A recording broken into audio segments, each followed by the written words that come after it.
You know, the Clippers have just wasted Harden's free throw and clinical season. So probably see you guys next season.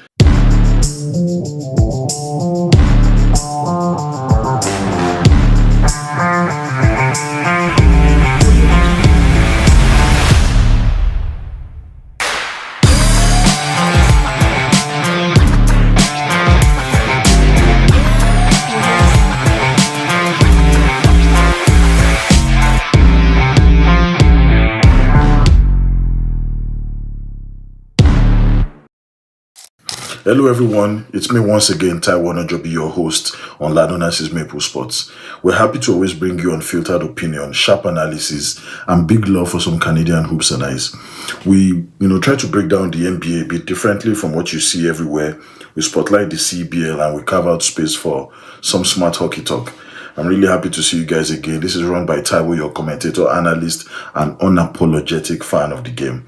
I'm a Los Angeles Clippers fan. I'm not happy at this time, but it is what it is, and it's part of sports. You have to have a team that you're supporting. I'm a Los Angeles Clippers fan for basketball. For hockey, I support the Edmonton Oilers. So far, they've not really been doing well as well.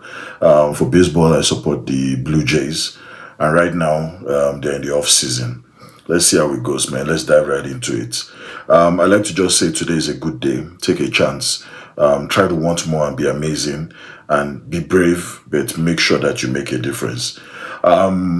Just like I started earlier, the Clippers have not really been having a good season. As of today, they are 5 of 16.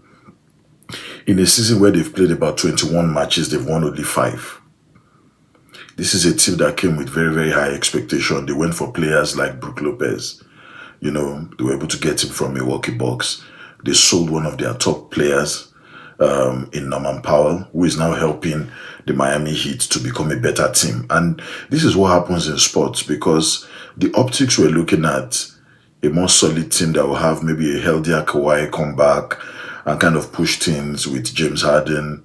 And Bradley Beal was, looking like a good pickup. Then Chris Paul came back. But the way it's going now, I'm really scared about what may happen in the next few weeks. We've started having fans chanting that the coach should be sacked. And, a couple of people are beginning to think that the team is still a mediocre team, a team that just gathered a lot of retirees, people that have been in the league for 15 years and above. Just gather all of them together and put them in the LA Clippers team. They are playing like some kind of high school set of guys. So for me, what I'm seeing is the optics are not looking good. The coach is a bit confused. From what I'm seeing is because right now he's putting Brook Lopez on DMP, which means Brook Lopez did not even play in this last match that they went 5 of 16. It's so bad. They lost against Oklahoma City back-to-back, and they also lost against a weak Dallas Mavericks team. That was when I knew that there was a problem, because the Dallas Mavericks team has a lot of injuries right now. Their starting point guard is injured in Kyrie Irving, and we still lost against them. So there's a big problem. There's a really big problem from the team, and I hope they fix it. In this session, I'll still talk a little bit about it. But one good thing about my analysis is I like to look at the numbers. The numbers give us an idea of what I'm talking about and what may drive some of the decisions that will happen in the next few weeks. Other key things I just like to touch, slightly on in the NBA. The Toronto Raptors team have done so well, but they finally hit a brickstone. They had their first loss in almost 11 games. Their winning streak was a very good one. In fact, the people were saying they are making noise in the North, that finally this is the time a team from the North can make some noise since 2019. But it was a very close game. Even though they were defeated by a fairly weak Charlotte team, Charlotte Hornets, but we begin to see some light at the end of the tunnel and some things that they need to improve on. It means that Brandon Ingram cannot be the only finisher that they have. They need help from one more person. That's what I've seen from the Toronto Raptors team. They are playing at a very high level because some of their pickups at the end of last season, the new style of play from the new coach has shown that they kind of put themselves in a position to make some noise in the postseason. They are in a very good position on the table of the Eastern Conference. But right now, when it comes to closing, Brandon Ingram cannot do it alone. You need two closers on that team. He is a very good mid-range maestro. He scores very well from the mid-range. But if you put a lot of pressure on him, also because of his injury history, you need somebody to support him in that mid-range and in closing of games, especially when the games are quite close, where you need some clutch plays, you need to be able to run some ISO plays. Those are the kind of things that you see Kevin Durant doing for the Rockets. Sometimes they also give it to Aparenshenko. Right now, they just have one person that has that experience for closing. They need one more person to support them. They have a few veterans on the team, but it looks like when you are talking about efficiency from the mid-range, Brandon Ingram is the only guy I can trust that can take that ball where you can say, take this ball and take us there in the final minute or the final third of most of those games. So I think they need somebody to step up to be like a secondary closer that supports Brandon Ingram 90% of the time. I like the fact that Brandon Ingram has made the team very relevant. I watched the game, he had 37 points, extremely efficient guy. Most of those balls were just dropping all net. They were not even hitting the rim. And that's why I like the fact that his pickup was very good. And they kind of celebrate him in Toronto. They like him. I like the fact that they like Brandon Ingram in Toronto. So I'm really happy for him. And, I wish him the best as they keep going. Miami Heat also suffered a setback. I've said in my previous session that this season, we've had a lot of teams go on winning streaks. Presently, right now, we have the Oklahoma City has won close to 20 games as at middle of the week. They've won about 20 games, including the NBA Cup. They've only lost one game this season. Just for you to look at their performance, they've lost only one game this season. They are playing at a very high level, even without their second best player, who just came back, and they won 2 games back to back since he came back because they won against Portland. So the thing is, the dynamics are changing. A lot of teams are beginning to dominate. 2 teams in the East, which I look down on. Even when we're looking at the power rankings, their names didn't come up at all. The Miami Heat and the Pistons and the Detroit Pistons, they are doing so well. The Miami Heat suffered a little bit of a setback. There was a dip, even though they've had a strong run, they still don't have some of their players, and they are playing at a very high level. I'm really amazed the way Miami Heat is really going. Norman Powell has improved and he has stepped up. I was just catching up with a match a few minutes ago, and I saw how he went ahead and he was firing against his former team, which is the Clippers team. And that Clippers team has depreciated since when he left. And that's what happens in the NBA. The same thing happens in football.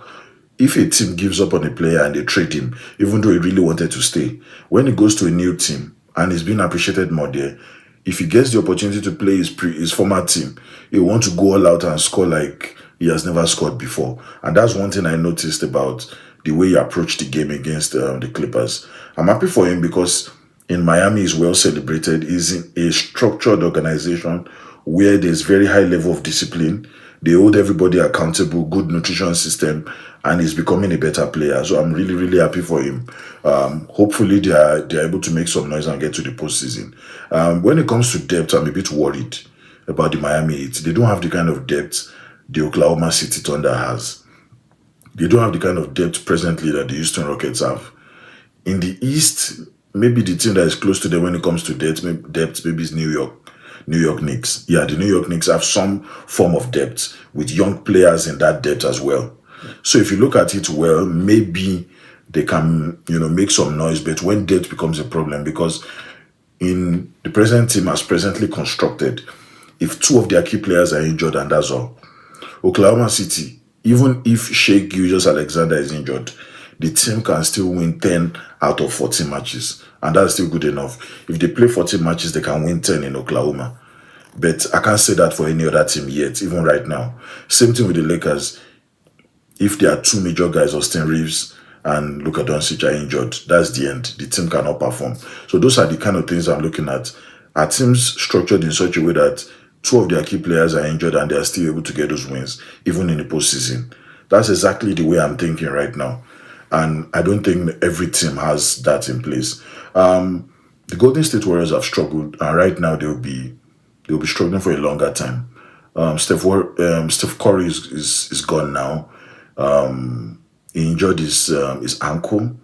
It was a quite serious injury. We're still trying to evaluate to get some more reports on how long he's going to be away, because There are a lot of rumors around the shoe that he wore. It was a Puma shoe. And the rumors are like that shoe was not really good enough for him because if you look at previous years, especially his early years in the NBA, he struggled a lot with ankle injuries because he was not getting the right shoes. Yeah. And it's so important in basketball of today because the shoes that you wear have a lot to do with how comfortable you're able to perform. And they want you to perform at a very high level. And that's why people are they are very particular about the kind of shoes they wear. It's a bit different from football.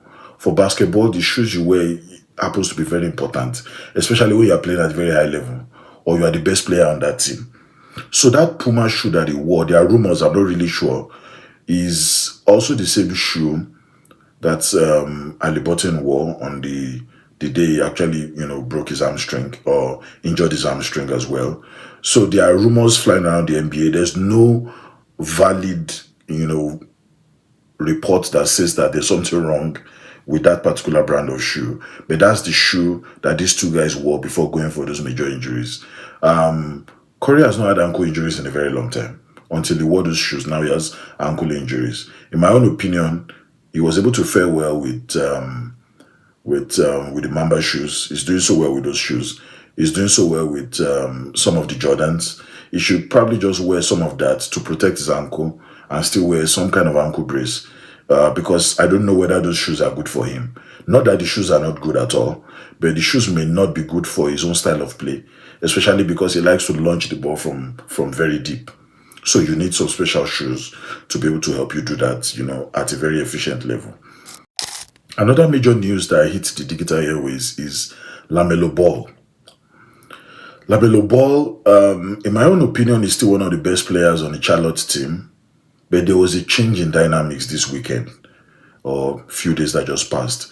The Hornets pulled him out from a tough game. And when pulling him out of that tough game, they thought that they had lost that game completely. But they went ahead with the guys that they had. The new guy that is playing at very high level, Nopel, Bridges, and all the other guys. They went ahead and they still won against a very good Toronto team that has won 10 straight. Now, what does that mean? It means a lot more in that team. It means that the team can really grind out and get results without Lamelo Ball. Because right now, there were rumors a couple of weeks ago saying that Lamelo Ball is not really sure if he's going to, stay in the team, till the end of the year. Till the end of this season. That he's probably looking at whether he can go and challenge for silverware in other places. So there's still a lot of rumors flying around. Is he going to stay? Is he going to move and stuff? So in my opinion, I'm looking at it as a major distraction for him. And he also feels that nobody is stepping up to play at his level. And if that continues to happen, it's going to be a problem. It's going to be a problem. For me, I would advise he stays with that team. Because right now in the NBA, it's not really about laurels. It's a matter of how long can you end this well in the NBA and retire very, very well. Because the longer you stay in the NBA, the more time you have to put some money together and plan for retirement. Those are some of the ways we are looking at it right now. Because a lot of players that were forced to leave as a result of injuries or maybe no team really went for them and they had to leave in year 12, year 13, they really felt bad. If you ask them and you get some feedback, real feedback from them, they were not happy to leave at the time they left. So for me, if you are in a team that kind of celebrates, you look at them. Dame Lillard went to Milwaukee, spent about 2 seasons there. He didn't work out. He now had an hamstring, an ACL injury. Now he has to go back. And thank God that he left in very, very good relationships because he built wonderful relationships in Portland before he went to Milwaukee. So right now, the team waived him and they stretched the salary. After waiving him and stretching his salary, he had to go back to Portland again. And Portland now gave him a 3 years, almost 44 million. 42 million on paper and some other additional benefits added to it. And his first year is not even going to play at all because he'll be recovering from an ACL. So it's a very, very tough league now. I would say that if you are celebrated in a city, except the team trades you, stay there and continue to play at a very high level, especially when you are earning very well. If you go to another team and you do not put up that same kind of performance, you may not be in the league for too long. That's just my own view, the way I look at it. And the way it is now, there are some players that are presently playing in Australia, playing in different parts of the world that are good enough to still play in the league, but they are not there today because of some of the bad decisions they took, or maybe contracts that they rejected, thinking that they want to risk it and try free agency, and nobody came for them. And as a result of that, some of them have had to leave, and they are no more playing at a high level in the NBA anymore. Yeah, so one team that a lot of people have not really talked about is the Minnesota Timberwolves. They are struggling a little bit when it comes to the kind of defense they put on last season. They are not as defensive minded as they were last season. Last season, they were outstanding. If you're talking about one of the top defensive team in the West, there's no how you won't talk about the Timberwolves. This season, they are struggling a little bit. They are still above 500, which is they are above 0.5 in performance. That's already, it means that the team still has what it takes to make some noise towards the end of the season. One of the things that may have slowed them down was Anthony Edwards' injury that happened earlier in the season, and he was away for roughly about 2 weeks. But right now he's back and he's also playing at a high level, leading the team. They're able to get some rhythm. They struggle to find rhythm, even though they have the talent. So now they are beginning to show some chemistry, even with the new adjustments they made. Even their style of play, I noticed a little bit of some changes. Anthony Edwards is not really taking as much threes that he took last year.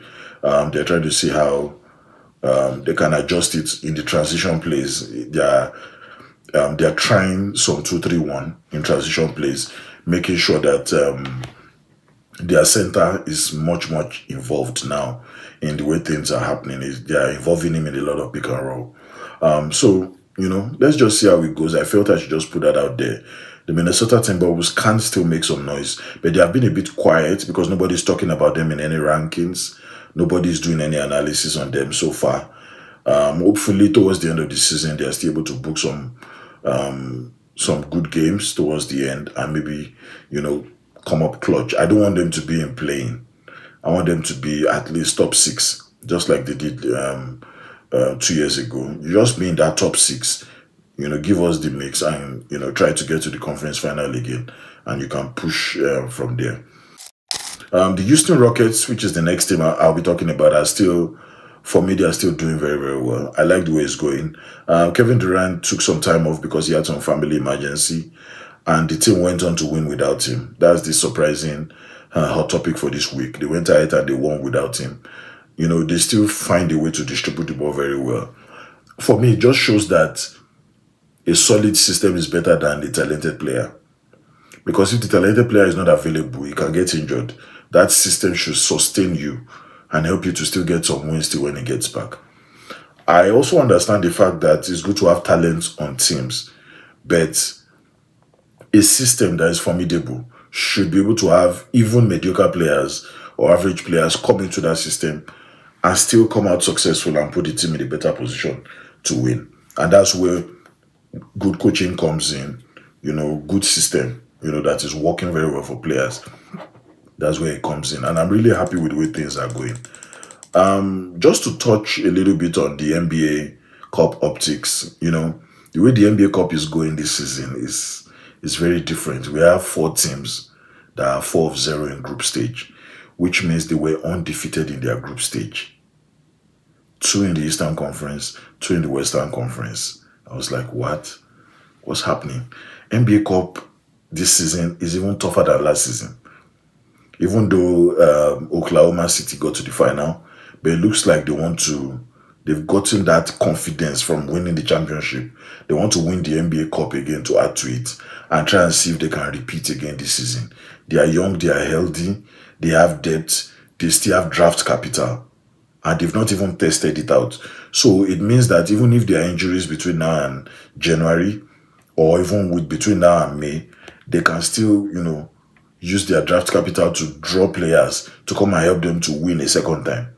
That team is just set up in such a way that they can challenge for anything right now. They have depth, they have youth, They have, everything is just working for them. Even their second best player that did a wrist surgery, he just came back a few games. He just came back maybe 5 or 6 games ago, and he was still playing at a very high level as if nothing happened. So he just took it from where he stopped last season. I'm really happy for that team. They are playing so well. So the two confirmed teams that had 4-0, perfect approach to the NBA Cup is the Lakers and OKC.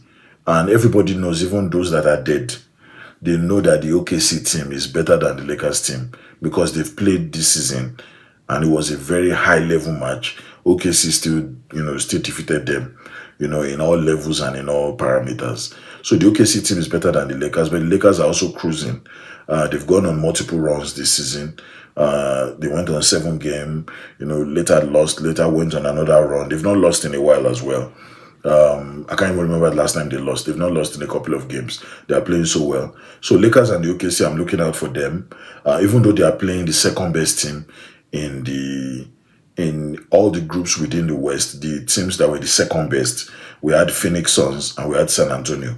But I even feel the Lakers would beat the team they are facing. OKC too will beat the Phoenix Suns very easily. So I see a Lakers OKC conference final in the NBA Cup, and OKC, ends up winning them and get to the final. On the Eastern Conference, Orlando is rising in the East. It's like there's a different chemistry. I've said it a couple of days ago. The Orlando team is really improving, seriously. Desmond Bain is on fire. I watched their game today. Desmond Bain went for 37. You understand? He's scoring at a very high level. And that was the only problem they had last season. 3-point shooting. Remember, all these wins are happening without Paolo Banchero at a very high level. You understand? So right now, Desmond Bain is clicking. The Anthony Black, all those guys, they are playing at a very high level. Franz Wagner, all of them are playing at a very high level. And when they played against Houston Rockets, I knew that something is coming up in the East. Orlando may just be the second best team after the Pistons, the way it's going. The New Yorks of this world, the Celtics of this world, the Cavs of this world, all those teams that were in the optics to top in the East, they are not even anywhere close to Pistons and Orlando right now. To me, those are the two best teams. Miami is slightly behind Orlando. But those are the three teams that we're watching for this season, and they've decided to surprise everybody. The best second teams, Phoenix Suns and San Antonio, I don't think they stand a chance. Miami doesn't stand a chance, even though Norman Powell is playing at a very high level. New York Knicks don't stand a chance. So I most likely see a final between the OKC. Toronto should be able to muzzle out Orlando. But if we're talking about how they played within the last 3 to 4 games, Toronto has slowed down a bit. And that's where we are seeing the fact that Brandon Ingram needs help. And I said that earlier. But right now, the way it's going, I suspect an OKC Orlando final. And easily, except Orlando decides to, change some of the narratives, OKC should be comfortable in winning the NBA Cup based on my own power rankings and my own, judgment and seeing how the NBA Cup is going. OKC should win it comfortably. Orlando will definitely give them, a little bit of power to muzzle things out. But the way it's going, I see OKC winning this very, very easily. And I wish them all the best. Let them just add this NBA Cup to the championship they won last season. And that'll be a very good one for SGA. They have everything going for them. They've won 11 straight games. In fact, they are not really afraid of any team now. And it's not as if they have the best players everywhere. They are not afraid of any team. Jalen Williams now is back, J-Dub, after his wrist surgery, and he's still playing, taking it from where he left it, I really like the way I'm seeing it. Their young core is good, SGA, Chet Holmgren, and they have no injuries. So they look like they will go on a deep run, the way it's going. So looking at some of the things I talked about, Clippers are going through a tough time. They are sliding down very fast. Kawhi is back, but it's not enough. And now he's even going to go and tell the reporters that the team does not have enough talent to be able to push things further. Two things I feel will happen with the Clippers team. It's either they make a trade to trade Kawhi and just believe that they've lost out in that experiment because Paul George has already left. Just trade Kawhi. Whatever team wants him, let him just go. Let that contract leave the books and just start to rebuild from where you are because they don't even have access to draft capital. And because they've given out all those capital when they were bringing Paul George. And it was also because of Kawhi they brought Paul George. So that experiment has failed already, as far as I'm concerned. Let the guy go. Because 90% of the time, what they do is, if anything goes wrong, they go and sack the coach. So coaches have had to suffer for things like this. But this time around, I don't know. I really don't know. If they trade Kawhi, James Harden will probably just have another season to struggle. And with the optics, the way it's going, if James Harden still wants to try and push, because his second year deal is a player option. Now that the second year deal is a player option, he'll probably just want to try and see if he can push it a bit. You understand? Get another team that probably already has a structure to win. And now that they know that the Clippers cannot go far, I don't see them even getting into the play-in, except some magical things happen. Because if they are losing to a weak Dallas team, a very weak Dallas team, where the best player on that Dallas team, you understand, was the number one pick in the last draft. I don't see them. I don't see them. I don't see them going far. I don't see them going far this season. It's going to be a tough one to ask for. It's like we're asking for too much from them. So I'm going to see a lot of surprising shifts with the way things are going. And, hopefully OKC is able to, go ahead and just make noise again this season the same way they did last season. Because they are the only team that are not disappointing anybody right now. Every other team has reasons to struggle, either because of depth or because of some inefficiencies from injuries from their best players and what have you. The same thing is happening with the New Orleans Pelicans. They had to change their coach. They are all just struggling to come back up. So some of those numbers, we're going to look at them and it just gives you an idea of what's happening. These are some of the games that were played on the 29th of November. And I saw some momentum swings that I needed to just put out there. Boston played Minnesota in a very tight game and they led by about 10. Yeah, they did double digit at halftime. But they lost control in the third quarter, and it looked like a game where the Minnesota team started building perimeter advance, a lot of perimeter advances. I'm seeing them bringing that avalanche, from the perimeter, a bit more than previous seasons, you understand, and that flipped the game for them, and Minnesota went and had a slim win against them. So if you look at the shot profile, Minnesota team, they shot more threes, and that's what I'm seeing them do a bit more. They had that perimeter edge. If you look at it, they were 16 of 46, they were 21 of 48 rather on 3 points compared to the Boston's 16 of 46. You understand? So for me, the Minnesota were plus 15 based on 3-point shooting, which means they had 5 more threes, and that gives that separation which you always want. On the free throw, they had more swings rather than the Boston team. So we had plus 7 for the Minnesota team. They were doing 16 of 20 from free throws, which means they just lost only 4 out of their free throws, which is very good compared to 9 of 15 happening for the Celtics team. Ball movement good. I like what I was seeing. Ball movement, especially around the perimeter. I like the ball movement. About 31 assists coming from the Minnesota team and 24 from the Celtics team. The momentum shift for me came in the third quarter. I like the way they went 35-23, and that's where the game flipped for the Minnesota team, winning, against a Boston team. Even though the Boston team has been a little bit decimated, they don't have their best player, who is rehabbing a major injury. But I like the overall efficiency. Boston shot about 47% from the field. But for me, it was diluted, at some point with the threes they started taking were low quality. That's the best way to put it. They started taking low quality threes, and those low quality threes, for me, they have limited trips. So they are not going to be able to go as high as possible to be able to just to go to the line directly. They were low quality threes, and it couldn't just it couldn't shake the narratives for me. So Minnesota, they kind of took fewer shots overall, but they maximized it per possession. Yeah, that's the best way to put it, and that just hits the nail on the head in their performance. So for me, I like the flow, the way they went about it. The Minnesota team had more possessions because of the way they played compared to their value per possession. You understand? So they were a bit more aggressive on the boards as well, and that was a very good one. Some of the other things that are probably not going to were some of the blocks, turnovers, rebounds, and steals. Those added a little bit of spice to their third quarter performance, and the swing that happened in the third quarter as well. That gave Minnesota the 35-23. So for me, the key takeaway is Boston is still a good team, but they cannot go far this season. It's not as if we're trying to look at them as a negative team. Yes, definitely they have to play in front of their fans, but they don't have their best player. And most of the decisions they've taken at the off-season shows that they just wanted to coast this season and give their best player just one more year to rehab the injury and come back. But they cannot really go far this season from what I'm seeing.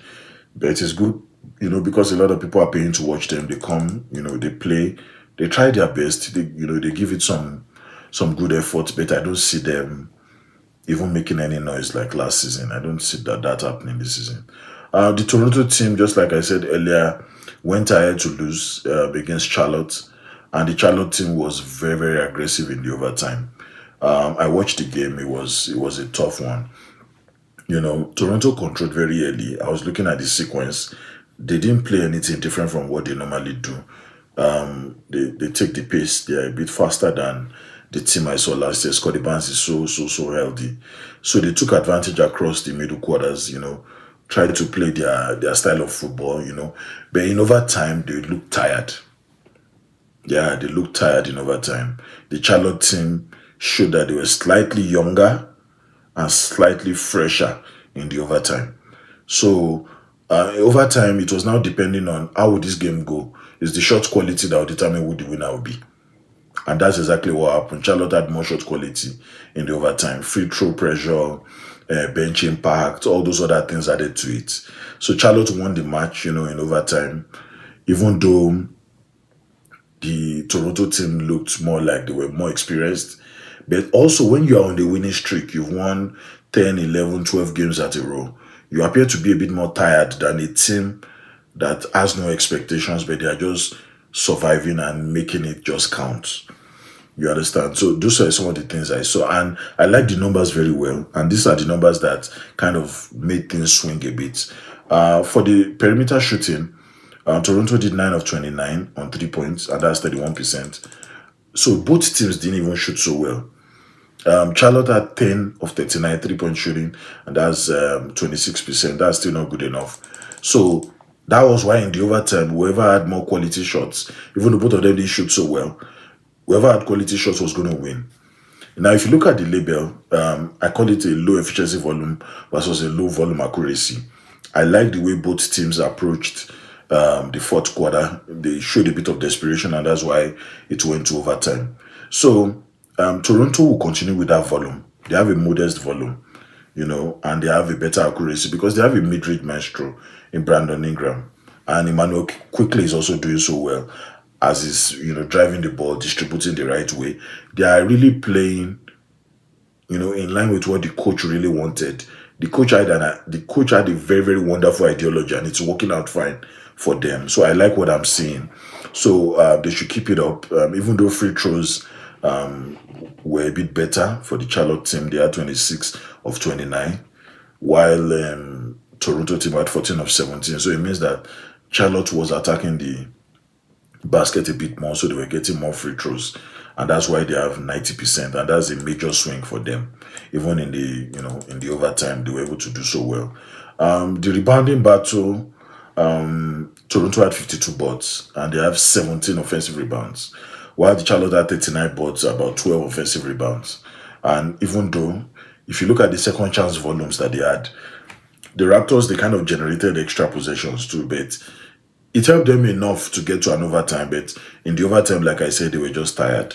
They looked tired, rather. I saw a ball where Brandon Ingram was supposed to attack the player that was about to take a three from the corner. He had the guy covered because he's well taller than the guy, but he looked tired and a bit sluggish. So, the guy just went ahead and made the basket, and that's what moved the game to overtime. So what they would have done was put in a bit of energy and end the game normally if they knew they were going to go into the overtime a bit tired. So that was what happened. On the ball security and creation, Toronto had 15 turnovers, while Charlotte just had 9 turnovers. So that's exactly where the problem is. So they had 6 more turnovers than Charlotte. That won't even it won't even work at all. So, but I like ball movement. In the league of today, ball movement is no more a problem. Everybody's doing well when it comes to ball movement. So I'm seeing that well, quarter to quarter, the ball is flowing a bit better across all teams. Most of my analysis so far, I've talked about the wonderful ball movement that I'm seeing, and I like what I see from ball movement. I have no complaints. You understand? Both teams are doing so well. Another team I would like to talk about is the Chicago Bulls at Indiana. They played at Indiana this time around. But the Indiana team, they've been going through a lot. And this was a win that they fought to get this win, because they are kind of in the bottom for almost all the major categories. They are over 20 something out of 30 teams. They are very low. They are, in fact, they are, I don't want to say dead last, because there are some teams that are worse than them presently in the league. If you see the tight contest between the Chicago team and Indiana, you will see that the shot profile was what made them win. I like the clutch game that came towards the end, and that was what helped them to win. From Pascal Siakam and Maturin, those two guys were outstanding, and those are the two guys that played in the final that are even still helping the team to struggle and muzzle through the injuries that they are dealing with. They also lost a major guy that helped them last season, their key center. If their center was around, this season maybe they would still have been able to do better than where they are. But right now they're struggling through injuries, and I'm also even hearing that even Maturin is not 100%. A couple of things are just happening. They've had to shuffle the roster. But let's still see what how they won this one by just 2 points. The Chicago Bulls is also a very good team, who had about 39 of 87, which is 45% on field goal. 3-point shooting, Chicago had 14 of 34. That was 41%. To me, that's good enough, and that's why it was a close game. There was strong perimeter accuracy for both teams, if you ask me. So they kept it competitive.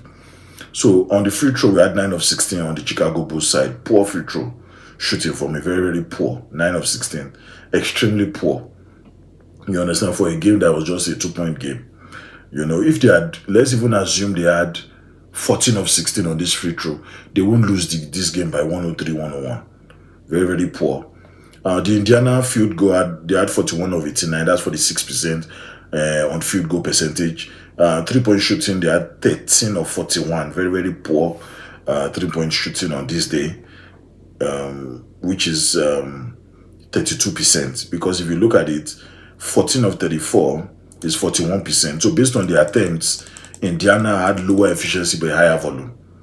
Yeah, you are shooting more 3 points, but you are not making a lot of them. And that's why 32% for 3-point shooting is very, very disappointing. Field throw percentage, they had 8 of 11, that's 73%. That's steady for me, but they should have been able to do better. As a team, free throws, you should be doing better. For me, the key swings came, when Chicago missed 3 free throws in a stretch. It took them directly to minus 7 points in plus minus, especially in the new era on plus minus. That was, if they had converted those 3 missed free throws, maybe they would have won this game. And that was very decisive for them. You understand? It would have moved the momentum in a different way. So that was just it. Chicago should do a bit better on free throws, especially when it can cost you at the end. Some of their key starters, I was impressed with their key starter performance as well. Matas Buzelis was very active on the glass. I like what I saw from him. Very efficient finishing guy. Nikola Vucevic had 30 points. Vucevic has had 2 clutch plays this season that made him a bit popular on the Chicago team, and that's why they are where they are today. him and Josh Giddey have really stepped up. And I like, he had 30 points in this game. I see him as an all-round contributor now. He's not just playing as a lob threat or as a center. He's very effective even from three. The two games that he won for them at the buzzer were 3-point games, and he was one they shot the ball to. One was a corner three, and the other one was at the other side. He was very, very outstanding. Kevin Otter also did well. He's a good player that helps them to space the floor very well. He played well. There was a lot of good rebounding that came from him. Ayodosumu also had 15 points, solid guy, and 4 assists. He helped them to keep it going, and I like what I see from him. Josh Giddey, I'm so happy that they gave him the 100 million for years. He's the second best player on this team after Vucevic. But when it comes to playmaking, he's the best player of the team. He nearly had a triple-double. But some of the turnovers, and he also missed some of those free throws I've been talking about as well. That's what hurt the team. But he has been one of the best players on the team, playing at a very high level. There are times he will lead in all categories. He will be the highest point. He will just be everywhere when it comes to distribution and spacing the floor. So he has really helped the team improve. At some point at the early part of the season, Chicago was number 1 for like 1 or 2 weeks. He has really helped the team, and he's showing that extension that he got of his contract was for a good reason. Indiana also tried to make some noise. Pascal Siakam has been leading the team. He's the healthiest player on the team with 36 points, 9 rebounds. On plus minus in New Era, he was plus 22, and that was what helped. His dominant scoring was also good because he's able to muzzle a lot of players at the rim as well. So he has been efficient inside. He carries them on that offense so far because he's the healthiest player on the team, and there's nothing you can do. You need him day in, day out. Jay Huff also did well, 25 points with 4 threes and 8 rebounds. For me, he also stretches the floor with a big impact. At a very high level, he does it. So he helps their defense as well. In fact, the motive of their defense, Jay Huff fits into that motive very, very well. Andrew Nemad also tried 14 points. Nemad is really a shadow of what he was last season. I just hope that maybe if Haliburton still comes back before the end of the season, he can give life to Andrew Nemad. I'm not seeing him play so well. Even though he has always functioned as a secondary playmaker, I'm not seeing him really affect the game like he did last season. Steady, but sometimes he can cause turnover. And I've watched his younger brother who has started playing for the Dallas. They play similarly, even very, very fast. They play similarly. Ben Shepherd is trying his best. Limited impact, he had 6 points. Just 2 3 points made.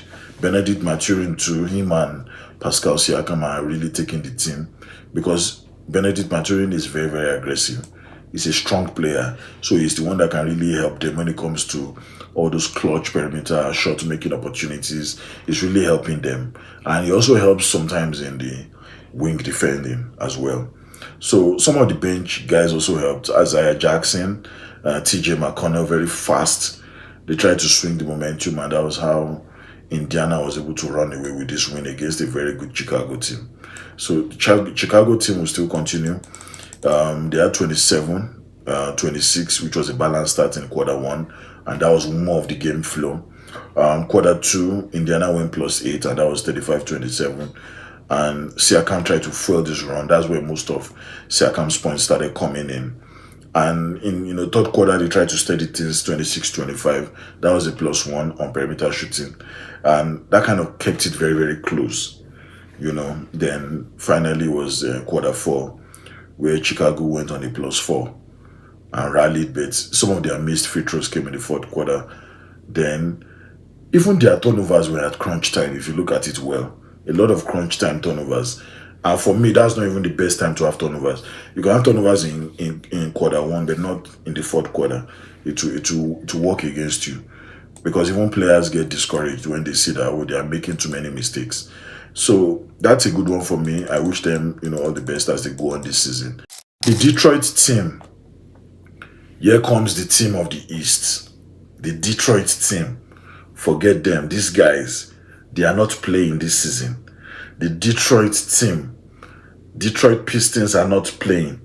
They played against a very good and a tidy Miami Heat team. I thought it was going to be very difficult for them But Detroit went away and they won just by 3, 138 to 135. This season, a lot of teams are giving away so many points.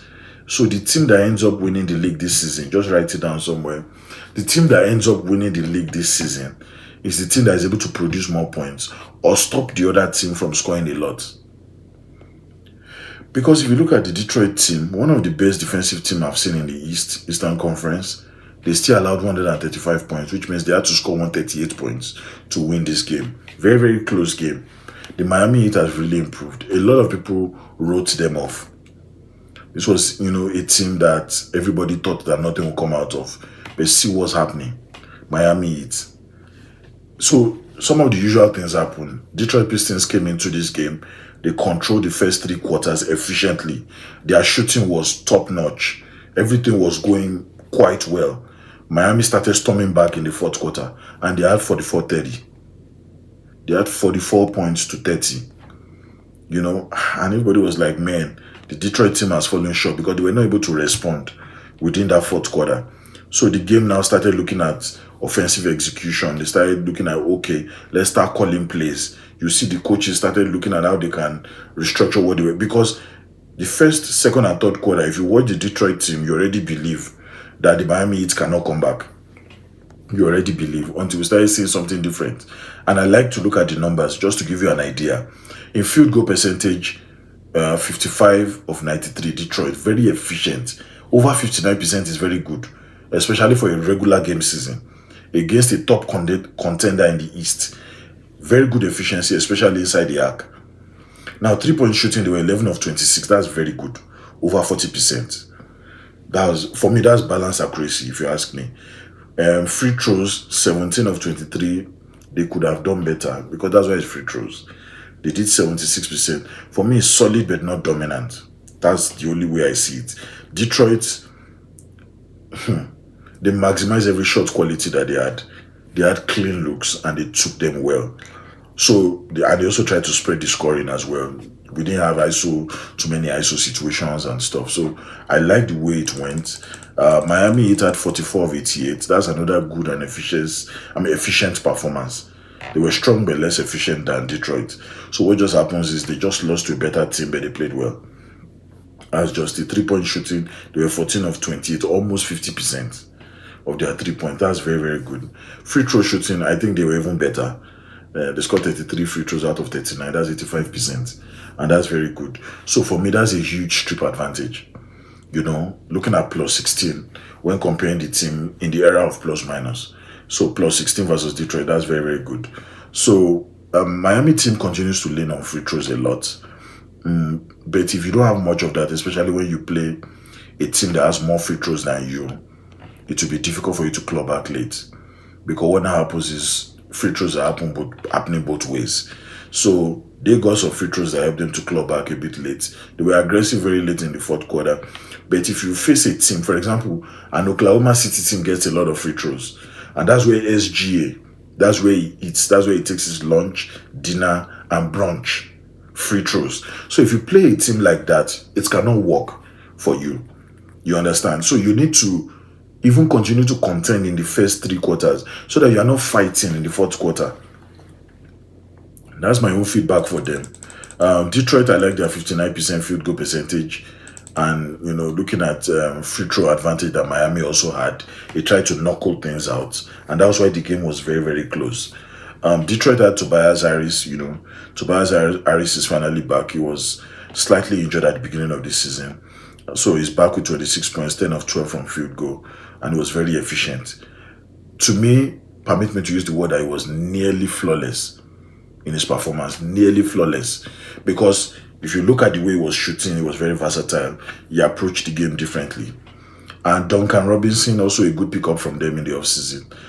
He had 18 points, 3 threes. And in the era of plus minus, he was plus 17. He added a lot of value. He gave the floor some spacing. And he was a decisive perimeter threat for them. So that impact helped the team to get to where they are. Isaiah Stewart is a bit calm this season. Previous season is always fighting everybody, but it's a bit calm because why are you fighting when your team is number 1 in the East? Why not play and just enjoy yourself? He had 9 points and 8 rebounds. They always need him for rebounds though. So he's an interior presence, but he keeps getting into foul trouble because of how aggressive he is. But they need him. The best player on the team, Kate Cunningham. Shout out to Kate Cunningham for signing a new deal with Nike. I'm happy for him because he's also going to bring this deal to the city of Detroit, Detroit, Michigan. It's going to, it's going to really help because I don't think the Detroit team has really had any superstar in the last few years. You understand that ended up signing with a big apparel company like Nike. I'm happy for Kate Cunningham, and shout out to the fact that he's going to be, doing his first shoe, and he's going to be with them for a very long time because he's rising to become one of the new stars that will be taking over from the old guys. I'm happy for him, and I just want to use the opportunity to say shout out to Kate Cunningham. Make it count and keep doing what you're doing at a very high level. He had 29 points, 8 assists, but he had 8 turnovers. So, but thank God they didn't lose this game, but he hurt the team. The turnovers, gave Miami some kind of life. Because the more the turnovers, even from your best player, that always needs the ball as the point guard, you will most likely be giving away early leads. And you will see that they dominated first, second, and third quarter, but those turnovers hurt them in fourth. So Osa Thompson, the twin brother of Amen Thompson, also had 10 points, 8 rebounds. His energy was different. I like the way this team is structured. They are playing at a very high level. The Detroit bench was also good. Paul Reed, coming from the bench, tried. Caris LeVert, Ron Holland, they also tried. Miami starters have always been at a very high level. Norman Powell, 28 points. Bam Adebayo, 15, 10 rebounds. It was plus 14 in the era of plus minus. And Andrew Wiggins had 31 points, 9 of 9 from free throw. Andrew Wiggins is beginning to show us some of the things he learned in Golden State. He's playing really well. I'm happy because that aggressive scoring is bringing it to the team. Then I'm also seeing some rim pressure from him, and he's been quiet for the first few weeks of the season, but right now he's showing who he is. Norman Powell is the mouthpiece of the team. He's the vocal leader, while Andrew Wiggins is the effective addition to the team. Davion Mitchell is also playing at a high level. Good pickup for them. He had 10 assists. He's the major playmaker and he was plus 15 in the era of plus minus. So I like what I'm seeing. Tyler Hero is also back. This is a team that can make noise, but I'm still worried about their depth. You can't have another 5 guys even perform 50% better than their starters. At least 50% better. Apart from maybe Paul Reed and maybe Caris LeVert when he has a good day. You understand? But apart from those two, you can't even name 3 other players that can even give you the kind of production this team is giving them. But Terry Rozier, hopefully he gets out of that betting issue and comes back to join the team. He will add some bench strength to the Miami team and they can push a bit. So that was Detroit. Detroit was Paul Reed and Caris LeVert. For Miami, their bench strength is very, very determined by Kelly Ware, Jamie Jacques Jr., and Nikola Jovic. Yeah, those are the key guys. But they still don't have that depth that I really, feel that they should have invested in. Create opportunities for much younger guys. Because a franchise like the Miami Heat at the top level, they should be able to have that depth. At least, if you have a 14-man roster, you should have 10 players that can give you more than 50% every day, every night of their best days, for you to even have a chance to go deep in the playoffs. Kelly Ware is good. It's their most reliable center, after, but it doesn't start for them. That's the thing. Not all the time. For sometimes it starts, but Kelly Ware is quite young, in the season. All he just needs is a bit of experience and he will dominate in this league. Nikola Jovic is also trying with 22 points. And Jamie Jacques Jr., 7 points, even though he was 2 of 6. For me, he had limited impact. He's also a good guy. But let's see how it goes for Detroit. Detroit will continue to make noise. They are still number 1 in the East. Even though they really wanted to move far in the NBA Cup, but they couldn't just push it. And that was because Orlando did not allow them to go the way they wanted it. So Orlando stole their mandate. In my own words, I feel Orlando stole their mandate, but it is what it is. And now Orlando is in the a quarterfinal now of the NBA Cup. So Brooklyn Nets played at Milwaukee Bucks. It was a usual game. Everyone knew that Milwaukee Bucks needed a win badly, and the Brooklyn Nets are probably they're just playing for draft picks this season. They're not really showing any grit. They didn't invest so much in talent, so they just have a young core with a very good coach trying to bring them up.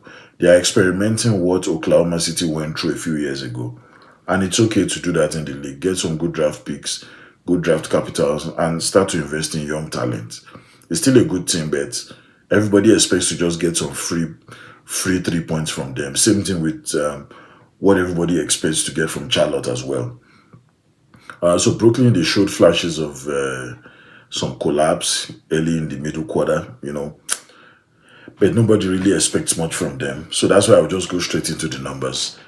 Field goal, we're doing 36 of 77, 47%. For me, that's a decent efficiency. 3 point shooting, we were 16 of 42, 38%, close to 40, which is okay. It can keep any team afloat, anywhere. It will keep you afloat. Free throws, they were 11 of 17, 65%, very poor. The accuracy doesn't look good when it comes to free throws for them. They were reliant on threes, but for me, looking at the match, they relied on, they didn't even attack the rim, which I expected them to do a bit more of, but they're not doing that. So you are bound to fail, especially if you're a team that lacks talent and you're not still, attacking the rim the way you should. No, you can't swing things anyhow. Milwaukee did 44 of 84, which was 52%. That's an excellent one, even though Giannis just came back, from a minor injury that he had, and is also helping the team, dominating at a very high level. 3 point shooting was 16 of 39, which was 41%. So that kind of matches Brooklyn's perimeter output for me, but they just had better accuracy. That's exactly the way I look at it in my analysis. Free throw, they were steady as well. For me, 12 of 17 is not good, but it's okay. Compared to the fact that the team you're also playing to was not good from free throw. So that's 71%. And that kind of just keeps the game steady. The attack was very much balanced, but Milwaukee was able to squeeze out this win, very little time. Zaya Williams had 19 points, which was good. Noah Clowney, 6 points. Nick Claxton, 7 points. And Terrence Mann, 4 points. So they will continue to make some noise in the East. But all they just need to do is, if you're not going to challenge in the offseason, try and get good draft capital. Giannis Antetokounmpo had 29 points. He was 12 of 15. And he will continue to, in the era of plus minus, continue to give you at least, plus 25 because he adds value. Except he plays a team that is overwhelmingly better than them. Miles Turner had 10 points, 4 of 7, and it was plus 25. His rim protection now is showing, and he also gives some spacing to the team. Kevin Porter had 13 points, 5 threes, and plus 10, on the rating and value addition to the team. AJ Green is still good, 5 of 7 from 3, and Ryan Rollins, 10 points, 4 of 10 on field goal percentage, and it was plus 30. So it gave me what I call a balanced guard performance. He was able to stand in tall. He's a good pickup, and he has really improved this season. A lot of people did not expect that Ryan Rollins would be. For me, at best, he's the third best player on that team. Yeah, at best, he's the third best player on that team, and he's really showing it well. I expect Kyle Kuzma, to be doing what Ryan Rollins is doing and even doubling it because he has won the Champions League. I mean, he has won championship before. You understand, with the Lakers team, a very good Lakers team. But, today he came from the bench. I mean, for this game, he came from the bench. He was 11 points, 4 of 4 on free throw, but plus 6 in the area of plus minus. Gary Trent Jr. 0.0 of 4. Not good enough, even though it was a plus 7. But he distributed well. He tried defensively. I like to even see more defensive work coming from Gary Trent Jr. I like what I'm seeing from him, but he should just improve on the defensive work that he's doing. The Golden State Warriors, they are going to be missing Steph Curry for a while. Because I saw how much it was, that injury, what that injury did to his ankle was so bad. So and New Orleans is a team that is also struggling. Every team that plays, with them is expected to get the full and maximum points from them. But with the way it's going, Golden State's, I don't think this season they'll be able to play at the level they played last season because they started well this season. Steph Curry was playing at a very high level, but Steph Curry has had to go for injury twice now. And he first started with an abdominal problem at the beginning of the season. So I'm beginning to see issues coming up. And now that he has moved away from Under Armour, all the shoes that he's wearing now is exposing him because they are not even sure if I don't know why he's still not wearing Under Armour because there's still one brand that is going to come out in 2026, and that's the final brand before the end of his contract. So why not continue wearing shoes that you are comfortable with? He wore a Puma shoe, and the Puma shoe got him injured. I don't know if he will ever go back to those shoes, and I hope it doesn't affect the PR of those Puma shoes. So Jimmy Butler had to step up the playmaking, and also their bench data to help them. The Pelicans were doing, based on the numbers, 32 of 86, that's 37%. That's poor overall shooting for me on field goal percentage. 3-point shooting, they were 7 of 30, 23%. That's very, very bad. Anything that is not good is very, very, very bad. So their perimeter shooting was a major weakness for me. Free throw shooting, we had 25 of 34, that's 74%. That's solid, but you are still not putting pressure the way I want you to put. You know, they relied on Zion and Sadiq Bey for scoring from the match, but I don't think they can continue to do that and get away with it. You can't rely on Zion because Zion himself is always injured almost half of the season. So if you're a team that relies on him, you are kind of setting up yourself for failure. Field goal percentage for the Warriors, they were doing 38 of 93. That's 41%. That's not elite. It's just like, okay, you are keeping the game going, but you are not playing at a high level. 38 of 93 field goal percentage for a team like Warriors. And this is just clear because Steph Curry is not available. So the amount of chances that you probably create for him will reduce. So you want to spread it across Jimmy Butler and the other guys. So 3-point shooting, they were 12 of 47, so bad for a team that has the best 3-point shooter. And Buddy Hield is in this team too. A very good 3-point shooter. Field throw, 16 of 20, and that's 80%. That was reliable for them. It was able to keep them afloat. And they were able to, just squeeze things out of this New Orleans team that is also dealing with issues. So for me, they were able to spread the scoring across board for the Warriors team, and that's what helped them. And their assists, they were moving the ball a bit better than the Pelicans team. They had 28 assists compared to the Pelicans 16. So that 28 to 16 gives them that margin to be able to create some separation. Zion had 31 points. That's very, very impressive. It was 9 of 10 on free throw, 7 rebounds, but it was still -3. It means that he was doing everything he could, but he was still not adding impact. And that's the toughest thing about life. You are the best player on the team. You scored 31 points, but you are still a -3 while on the field. So he was dominant inside, but he didn't really give the spacing around him, that will help others, even put them in positions to succeed. You understand? So Derrick Quinn had 2 points, -17 in the area of plus minus. I don't even think that Derrick Quinn came prepared for this game from what I saw. He didn't come prepared. Sadiq Bey also tried his best, 21 points. It was 7 of 17. Though it was -13 and 2, it was 2 of 7 from 3. And that's where the problem came from.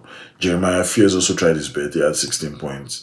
So if you look at it well, the Pelicans, Kevon Looney, he continues to hustle and rebound, but he's not really adding the kind of impact that I would have wanted coming from the Golden State. He was playing against his former teammate. He would have at least pushing a bit more. Trey Murphy, 7 points from the bench. And Jose Alvarado, 7 points. Yves Missy, 20 points from the bench. And that's the only guy that had a +1. Kevon Looney had a +8 as well. So the Warriors team will continue like this till when Steph Curry comes back. So Jimmy Butler will continue to lead him and Draymond Green. Draymond Green was 0 of 9. I think because of this fight that is happening between him and Caleb Martin, he's now focusing a bit more to give us better performance. 0 of 9 on field goal. Even though he anchored the defense, that doesn't mean you shoot 0 of 9. Shebi, you are the one that has won 4 championships. You understand? Shoot better now and help the team. So Jimmy Butler had to hold on. He was more of the floor general, the most efficient player that night, and the major playmaker. He helped the team a lot. Moses Moody also tried with 11 points and 2 3 points. Brandon Podzemski, I've not seen him much this season. He had 15 points, 6 assists. He was also a +7. He added a lot of value. Jonathan Kuminga also tried, even though I've not seen him much this season. Buddy Hield should be shooting better. Even though he had 3 of 9, he's okay, but he's more like the second best 3-point shooter on that team after Steph Curry. You should be doing better than 3 of 9. But it's not easy. The league too gets tougher as it goes by. Gary Payton, too, one of their best defensive players, also had 4 points. He was able to help the team. I still see the Pelicans relying on Zion. There's a heavy reliance on Zion. And if you continue like that, you're going to struggle. Kuminga, he's still coming in. I know he had a contract issue in the offseason, but, they still they need him for interior scoring. He can attack the rim as well. And even if he doesn't score, get some free throws. So it's a rebounding edge for them. So they'll continue to keep him. Despite the 26% from 3, the Warriors, they kind of just compensated with better ball movement for me. That's the way I saw it, and that's why I helped them. If not, it would have been a different story entirely. So, couple of round-offs. Denver was not a surprise. They went in and they beat Phoenix Suns. They made it count very well. It's not even a surprise. Jokic is still playing. He's still playing music. His orchestra is different. He's playing at a very deep C level. I call it C sharp. He's playing very well. The Suns, they try to fight a bit, because it's a good defensive team, but Jokic is having a lot of fun. He's having a lot of fun in this team. I'm not going to go into the numbers, but, Jokic is their playmaker. He had about 10 assists, created high value shots everywhere. From everything that I saw, Murray is very, very, very healthy this time around. Adaway Jr., good pickup for them, and a perimeter threat for the entire team. Efficiency across the starters is very good. They have bench straight. That's another team in the West to watch out for. I remember they also defeated the Houston Rockets. So it means that Houston Rockets have a lot on their hands and they don't have a starting point guard. I know Reed Shepard is trying, but, this is the team that they have to look out for. This team and OKC is going to worry them. I'm not even bothered about the Lakers. The Houston, they know what they can do to defeat the Lakers. The problem for me is Denver. Phoenix, Devin Booker is still trying his best, because Devin Booker is showing that he can lead the team as the best player on the team. His free throws are still good enough, even though he's still having a bit of, he's struggling with accuracy from the perimeter. He's hurting the team from the perimeter as well. He can do a bit better, so it will Brooks will help him to provide some scoring from outside the arc as well. So if you look at it very, very well, their game flow will still continue. They distribute the ball pretty much well. They distribute the ball pretty much well. I like what I see from their coach's style of play. Yeah, I like what I see, and they will continue to make some noise. But I don't see Phoenix going far. Just for my own analysis, I don't see them going far. So the last game is also my team. The LA Clippers have left the worst team in the league right now in the Western Conference for last. Dallas Mavericks is a team that has been wounded and beaten. My LA Clippers still lost against that team. They lost 114 to 110. Guess the best player in that team, Cooper Flag, in his first season in the league coming from high school, dominated the interior. He balanced the scoring across board. It was very outstanding. If you look at the numbers will probably just give you some idea of how the game went. A Dallas team that is presently suffering a lot of injuries was 40 of 90 with 44% on average efficiency. 3-point shooting, they were 11 of 39, very bad shooting night, and they still won this game. Poor perimeter shooting, but they still won this game. Free throws were okay. They were 23 of 28, which means they missed only 5 of their 28 free throws, and that's 82%. So that was very reliable for them. But if you look at the LA Clippers, they did about 37 of 80, which is 46%. Okay, slightly better efficiency if you ask me. But their 3-point shooting completely I don't know, it was a catastrophe. 7 of 25. That's 28%. Equally poor for me. In fact, they and Dallas, I mean, the LA Clippers team and Dallas, they both had very poor shooting night. The only thing is Dallas made 11 of 39, while they made 7 of 25. Free throw, they had 29 of 31, which they were better from free throw. Yes, and they even had more free throws. So James Harden had 17 of 19 of the free throw, and that's what kept the team alive.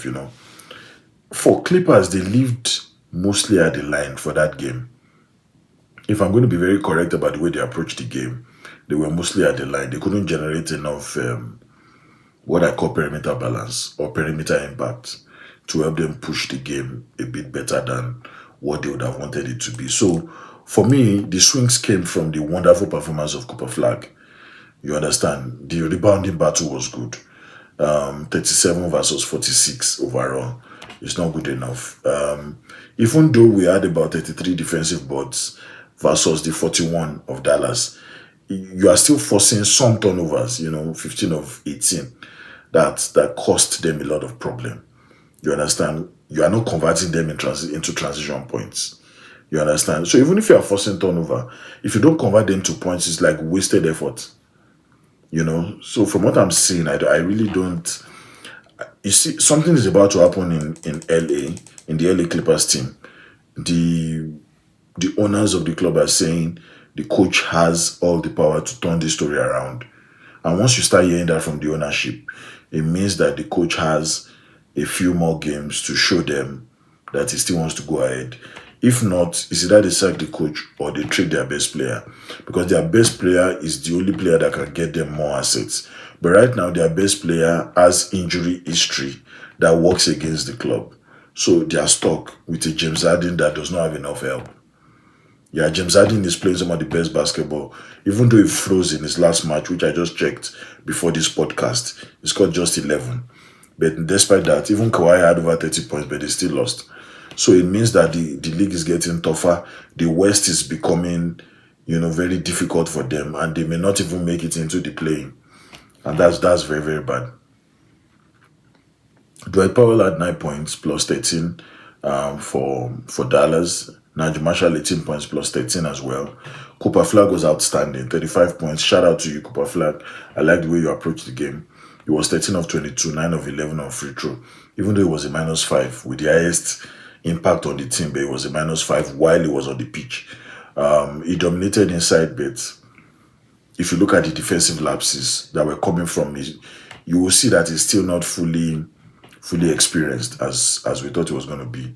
I like the fact that Ryan Nembhard has come in. That's Nembhard's brother, Nembhard on the Diana team. His younger brother is now playing as a point guard position, and I'm seeing him giving us some streaky perimeter play. Playing exactly like his brother with the white stuff over his head. He has the white stuff over his head, and I really like what I'm seeing. I'm happy for him. He will continue to give his impact in his own little way. I know that he will continue to just give us some good plays, and he has a good coach that is also investing in young talents. So those are some of the things we'll continue to see.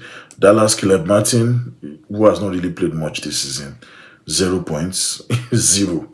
Musa Sisi 4 points minus, it was -8. Klay Thompson 23 points. Klay Thompson is getting his threes back. He scored like 6 threes.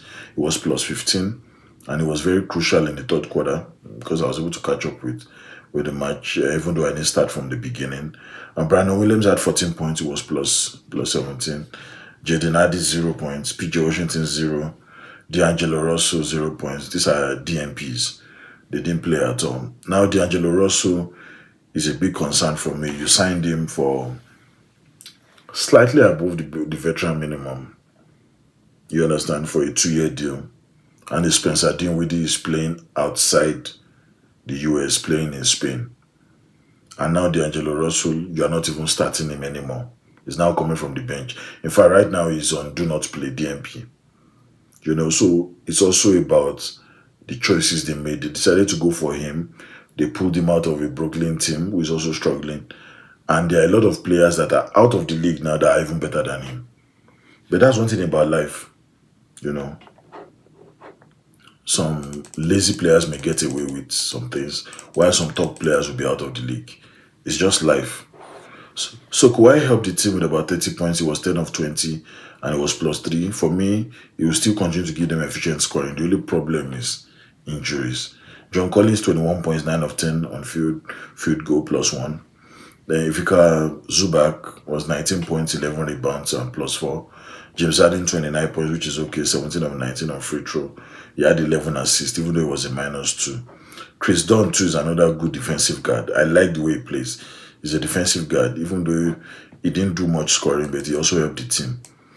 From the bench, Nicolas Batum was 0 points, even though his shooting was not looking accurate. Something is wrong with the Clippers team. I think something is really wrong. Chris Paul has announced that he's retiring, but he came in with 0 points. He was -2. He tried to facilitate, but no scoring. Brook Lopez is the surprise for me. We bought this guy from Milwaukee. He had 5 points and he was -13. He couldn't stretch the floor the way I expected him to. So we really don't have any bench at all. As far as I'm concerned, our bench is struggling. Now, Cooper Flag is a young rookie that came and he played better than everybody. Klay Thompson also helped the rookie, but that was exactly what happened. James Harden had some free throws that kind of kept us close. You understand, in this same match, but the turnovers just killed the momentum. Kawhi and Collins also played well, but poor perimeter shooting was not good for us. We had 28% in that aspect. So for us to come back, it was already a limiting potential. We couldn't come back because of that. And that's how we just ended the game. Shout out to Cooper Flag for your dominance and your bench spark from the same Dallas team. The Clippers have just wasted Harden's free throw and clinical season. So probably see you guys next season. The LA Clippers team cannot make any noise this season. Unfortunately, we are where we are. Thank you very much for staying till the end. I really had fun, trying to bring you guys quality sport analysis. We try to look at all the weaknesses and we just bring them out. Remember, I tell you that I'm your convener, your analyst, unapologetic fan of the game. Always able to bring you some unfiltered opinion, sharp analysis, and remember, we have big love for Canadian hoops and ice. Thank you very much. This is 9 p.m. Mountain Standard Time. Enjoy the rest of the day and God bless.